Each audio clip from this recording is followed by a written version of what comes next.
Assalamualaikum warahmatullahi wabarakatuh.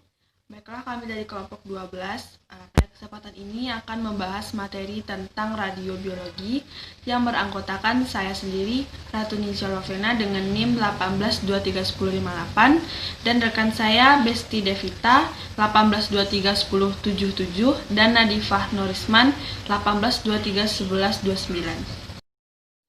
Yang mana materi pertama kita akan membahas tentang pengertian radiasi yang akan saya bahas sendiri. Radiasi adalah pancaran energi melalui suatu materi atau ruang dalam bentuk panas, partikel atau gelombang elektromagnetik atau cahaya. Radiasi dalam bentuk gelombang elektromagnetik atau disebut juga dengan foton adalah jenis radiasi yang tidak mempunyai massa dan muatan listrik.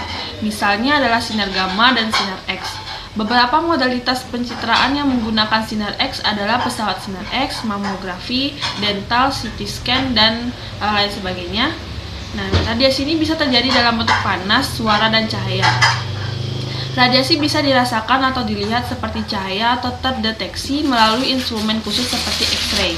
Nah, ada dua jenis radiasi. Yang pertama yaitu radiasi ionisasi. Nah, beberapa jenis radiasi memiliki energi yang cukup untuk mengionisasi partikel. Secara umum, hal ini melibatkan sebuah elektron yang terlempar dari cangkang atom elektron yang akan memberikan muatan positif. Nah, hal ini sering mengganggu dalam sistem biologi dan menyebabkan mutasi dan kanker. Jenis radiasi umumnya terjadi di limbah radioaktif dan sampah. Nah, ada tiga utama radiasi yang ditemukan oleh Rutherford, yaitu alfa, beta, dan sinar gamma. Nah, ini dia menggunakan sumber radioaktif dan menemukan bahwa sinar menghasilkan memukul tiga daerah yang berbeda. Nah, salah satu dari mereka menjadi positif, nah yang lainnya menjadi netral, dan ada yang menjadi negatif. Nah, dia menyimpulkan radiasi yang terdiri dari tiga sinar ini dan memberikan nama dari huruf pertama dari abjad Yunani, yaitu alfa, beta, dan gamma. Yang pertama yaitu radiasi alfa. Peluruhan alfa adalah jenis peluruhan radioaktif di mana inti atom memancarkan partikel alfa dan dengan demikian mengubah atau meluruhkan menjadi atom dengan nomor massa 4 kurang dan nomor atom 2 kurang. Nah, namun karena massa partikel yang tinggi sehingga memiliki sedikit energi dan jarak yang rendah, partikel alfa dapat dihentikan dengan selembar kertas atau kulit. Yang kedua yaitu radiasi beta. Peluruhan beta adalah jenis peluruhan radioaktif di mana partikel beta ini atau elektron atau positron ini dipancarkan. Nah, radiasi beta minus terdiri dari sebuah elektron yang penuh energi. Radiasi ini kurang terionisasi daripada alfa, tetapi lebih daripada sinar gamma. Nah, elektron seringkali dapat dihentikan dengan beberapa sentimeter logam. Yang ketiga yaitu radiasi gamma. Radiasi gamma ini atau sinar gamma adalah sebuah bentuk berenergi dari radiasi elektromagnetik yang diproduksi oleh radioaktivitas atau proses nuklir atau subatomik, seperti penghancuran elektron positron. Radiasi gamma terdiri dari foton dengan frekuensi lebih besar dari 1019 Hz. Nah, radiasi gamma ini bukan elektron atau neutron sehingga tidak dapat dihentikan hanya dengan kertas atau udara. Penyerapan sinar gamma lebih efektif pada materi dengan nomor atom dan kepadatan yang tinggi. Nah, selanjutnya yaitu radiasi non-ionisasi. Nah, radiasi non-ionisasi ini sebaliknya yaitu mengacu pada jenis radiasi yang tidak membawa energi yang cukup per foton untuk mengionisasi atom atau molekul. Nah, ini terutama mengacu pada bentuk energi yang lebih rendah dari radiasi elektromagnetik. Nah, apa aja yang termasuk radiasi elektromagnetik itu? Contohnya kan gelombang radio, gelombang mikro, radiasi terahertz, cahaya inframerah, dan cahaya yang tampak. Getaran atau elektronik, konfigurasi valensi molekul dan atom. Namun efek biologis yang berbeda diamati untuk berbagai jenis radiasi non-ionisasi. Nah, yang pertama radiasi neutron. Nah, radiasi neutron adalah jenis radiasi non-ion yang terdiri dari neutron bebas. Nah, ia tidak mengionisasi atom dengan cara yang sama bahwa partikel bermuatan seperti proton dan elektron. Tidak menarik elektron karena neutron tidak memiliki muatan. Namun, neutron mudah bereaksi dengan inti atom dari berbagai elemen, membuat isotop yang tidak stabil dan karena itu mendorong radioaktivitas dalam materi yang sebelumnya non-radioaktif. Proses ini dikenal sebagai aktivasi neutron. Nah, yang kedua yaitu radiasi elektromagnetik. Nah, Radiasi elektromagnetik ini mengambil bentuk gelombang yang menyebar dalam udara kosong atau dalam materi. Radiasi ini memiliki komponen medan listrik dan magnetik yang berosilasi pada fase saling tegak lurus dan ke arah propagasi energi. Nah, radiasi elektromagnetik diklasifikasikan ke dalam jenis menurut frekuensi gelombang. Nah, jenis ini termasuk ke dalam gelombang radio, gelombang mikro, radiasi terahertz, dan juga sinar X dan sinar gamma. Dan ada dua jenis radiasi dalam radiasi elektromagnetik, yaitu radiasi pengion dan non-pengion. Ketiga, cahaya. Cahaya adalah radiasi elektromagnetik dari panjang gelombang yang terlihat oleh mata manusia, sekitar 400 sampai 700 nanometer atau sampai 380 sampai 750 nanometer. Nah, lebih luas lagi, fisikawan menganggap cahaya sebagai radiasi elektromagnetik dari semua panjang gelombang, baik yang terlihat maupun tidak. Keempat, yaitu radiasi termal.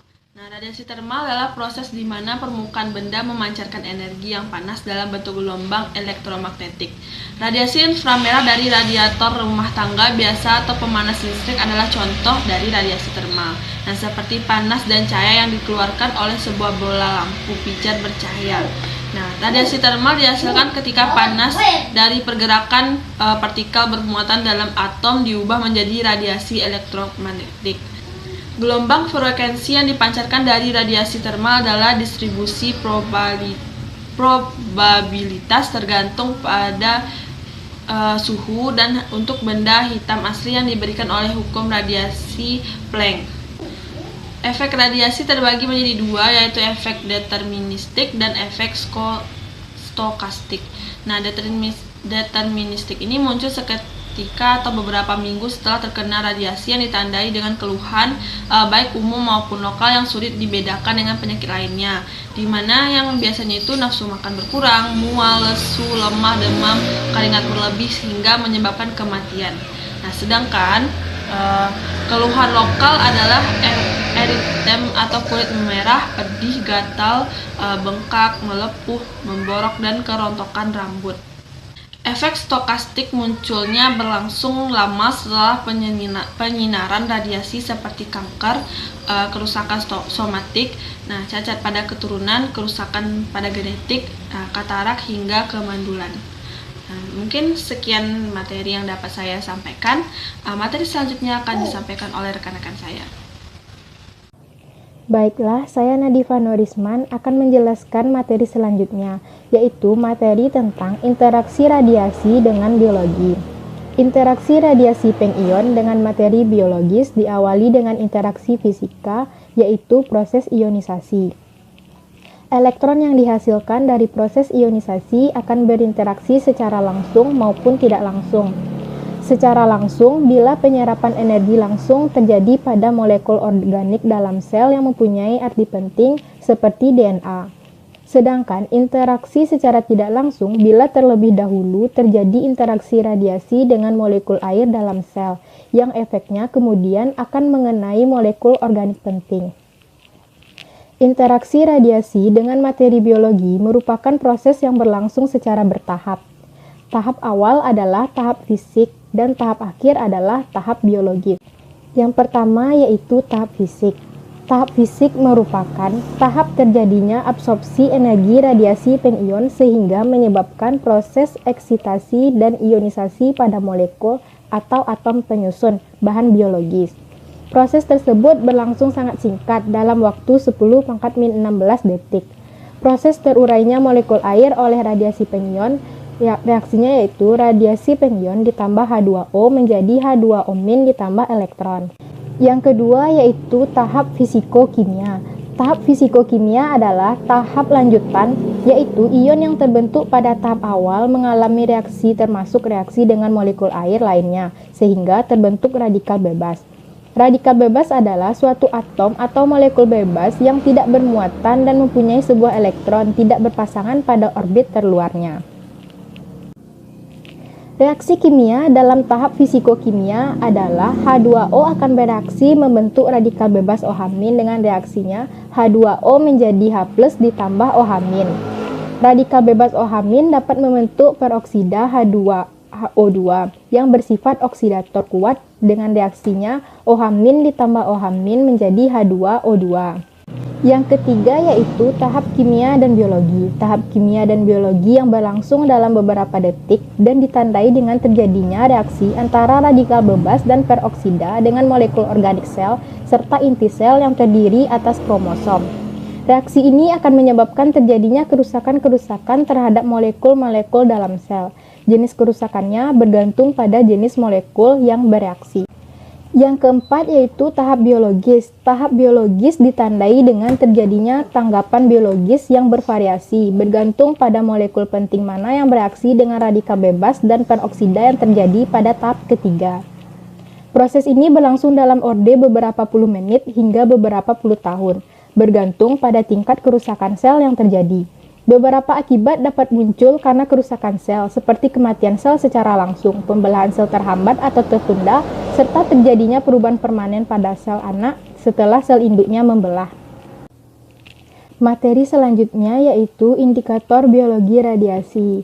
Biologi radiasi adalah ilmu yang mempelajari tentang pengaruh dari ionisasi radiasi dalam tubuh makhluk hidup.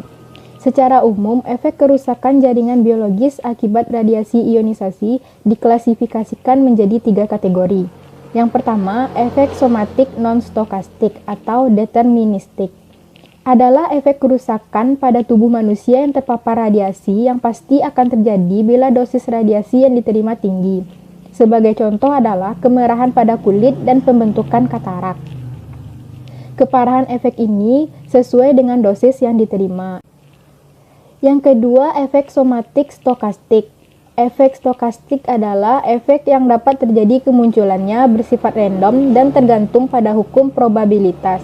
Jadi, efek ini adalah all or one. Dapat mengalami efek ini atau tidak sama sekali. Contohnya, leukemia dan beberapa neoplasma. Efek kerusakan ini dapat terjadi bila tubuh terpapar radiasi oleh dosis radiasi sebesar apapun. Yang ketiga, efek genetik stokastik. Radiasi pada organ reproduksi dapat merusak DNA sel dalam sperma dan sel telur. Kerusakan ini dapat terjadi berupa abnormalitas kongenital pada keturunan individu yang terradiasi. Efek ini tidak memiliki dosis ambang rangsang, jadi tidak ada kepastian bahwa efek ini akan terjadi atau tidak. Dan oleh sebab itu, efek genetik termasuk efek stokastik. Baiklah, sekian dari saya. Assalamualaikum warahmatullahi wabarakatuh. Perkenalkan, nama saya Besti Devita, NIM 18231077. Baiklah, saya akan melanjutkan presentasi dari teman saya mengenai mekanisme efek radiasi ionisasi. Yang pertama yaitu ada efek langsung. Efek langsung yaitu kerusakan langsung pada target spesifik di dalam sel. Apabila berkas sinar X berinteraksi awal dengan molekul biologis dan langsung menyebabkan ionisasi di dalam molekul tersebut, maka itulah yang disebut dengan efek langsung. Contohnya adalah apabila molekul DNA atau RNA dalam inti sel terkena atom sinar X, maka ionisasi langsung dapat memutus rantai DNA atau RNA. Yang kedua yaitu efek tidak langsung, di mana efek tidak langsung yaitu efek ionisasi air atau molekul lain di dalam sel yang menyebabkan kerusakan pada sel secara tidak langsung. Hal ini disebabkan sebagian besar dari sel terdiri dari air, dan molekul air ini yang akan terionisasi oleh radiasi sinar X. Jadi, yang dimaksud dengan efek tidak langsung adalah bila ionisasi melalui molekul yang berbeda. Selanjutnya yaitu kerusakan biologis, baik itu tingkat sel, jaringan maupun organ. Terjadinya proses ini bervariasi dari beberapa puluh menit sampai beberapa puluh tahun, tergantung tingkat kerusakan sel yang telah terjadi. Kerusakan sel dapat berakibat yang pertama yaitu sel langsung mati, yang kedua pembelahan sel terhambat atau tertunda, yang ketiga yaitu perubahan permanen pada sel anak setelah terjadi pembelahan sel induk. Respon terhadap radiasi pada sel-sel yang berbeda dari berbagai jenis organ pada individu yang sama dapat berbeda satu sama lain. Variasi ini dipengaruhi oleh radiosensitivitas atau relatif sel. Radiosensitivitas relatif suatu sel bergantung kepada aktivitas dan fungsinya. Selanjutnya yaitu radiosensitivitas organ tubuh manusia. Sel-sel yang menyusun jaringan tubuh dan organ manusia mempunyai kepekaan sendiri terhadap radiasi yang disebut dengan radiosensitivitas. Tingkat radiosensitivitas sel tergantung pada kecepatan reproduksinya. Makin cepat sel membelah, makin tinggi radiosensitivitasnya. Sel jaringan tubuh menurut kepekaannya terhadap radiasi yaitu ada yang pertama sel-sel darah putih, yaitu ada leukosit, granulosit, dan limfosit. Yang kedua yaitu ada sel-sel penyusun atau sel basal, yaitu sel gonad, ovum, sumsum tulang merah, dan saluran pencernaan. Yang ketiga yaitu ada sel alveola atau penyusun gelembung paru. Yang keempat ada sel penyusun saluran empedu. Yang kelima sel penyusun jaringan ginjal. Yang keenam adalah sel lapisan endotel, rongga jantung dan pembuluh darah. Yang ketujuh yaitu sel-sel penyambung dan penyusun jaringan ikat. Yang kedelapan yaitu sel pembentuk jaringan otot. Yang kesembilan yaitu sel pembentuk tulang. Dan yang terakhir yaitu sel pembentuk jaringan syaraf. Selanjutnya yaitu sel mamalia yang sensitivitas terhadap radiasi. Yang pertama yaitu ada vegetative intermitotic cell, yaitu sel-sel yang paling radiosensitif, di mana sel ini membela secara teratur, waktu mitosisnya lama, serta tidak mengalami diferensiasi antara mitosis. Contohnya yaitu sel-sel pembentuk sperma dan eritrosit. Di sini termasuk juga sel basal, mukosa, membran rongga mulut. Yang kedua yaitu ada differentiating intermitotic cell, yaitu kurang radiosensitif, di mana sel-sel ini membela secara teratur dengan mengalami diferensiasi di antara masa pembelahannya. Yang termasuk golongan ini yang pertama yaitu ada sel-sel inner enamel epithelium, di mana yaitu sel-sel gigi yang sedang dalam masa pertumbuhan. Yang kedua yaitu sel-sel hematopoietik yang berdiferensiasi. Yang ketiga yaitu ada sematosit dan ovosit. Yang ketiga yaitu multipotential connective tissue cell, yaitu agak radiosensitif atau radioresponsif, di mana sel-selnya membela diri secara tidak teratur dan dapat berdiferensiasi terbatas. Yang termasuk sel ini adalah sel-sel endotel vaskuler, fibroblast, dan sel mesenkim. Yang keempat yaitu reverting postmitotic cell, yaitu bersifat radioresisten, di mana sel ini tergolong berumur panjang, hanya membela pada keadaan tertentu dan umumnya berfungsi khusus.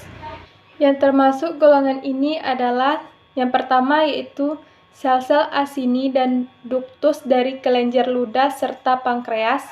Yang kedua yaitu sel-sel parenkim hati, ginjal, serta tiroid.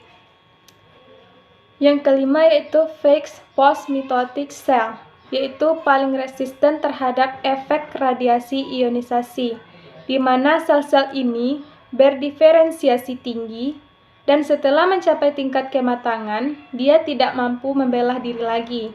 Yang termasuk golongan ini adalah sel-sel neuron, sel stria otot, dan sel epitel squamosa yang telah berdiferensiasi. Baiklah, demikian presentasi dari kami dari kelompok 12. Jika ada kesalahan kami minta maaf dalam penyampaian materi. Untuk akhir kata, jangan lupa like, comment, and subscribe channel ini Terima kasih sudah menonton. Wassalamualaikum warahmatullahi wabarakatuh.